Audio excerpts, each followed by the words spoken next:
Oh, hey, what's up, y'all? It's chill smoke time and time for a snack.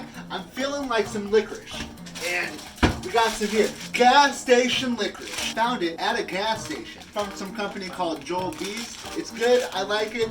You find some if you want some. We're gonna smoke it today with cherry wood. Let's get it going.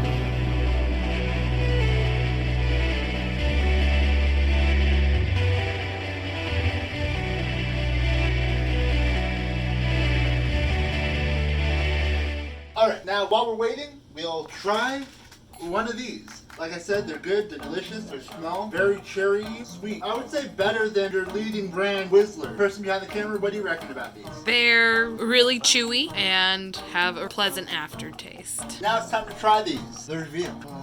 Cherry wood. How would you describe cherry? I don't have words for this. What is cherry? What does it make you think of? What kind of image does it evoke? It's hard because they all smell like a campfire. They're all, it smells like smoke. All right, let's give this a taste. Cherry wood smoked cherry gas station. It's like reading licorice at a campsite.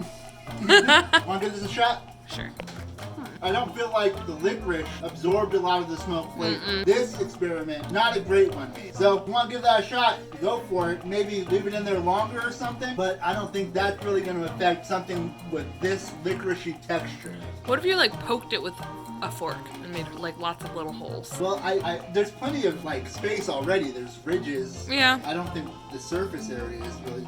But the surface has a more like solidified consistency, whereas the inside might give it more of a hold to the smoke. So you think there might be some kind of like wax coating or some such that get a little bit of that off? That might help. Give that a shot. Smoke number 2.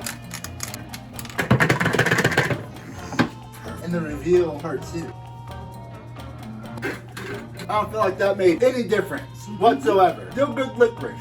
Well, I gotta give that like a cherry out of nothing. Whatever. Louis, no! Bad! Bad! You're louder than he is.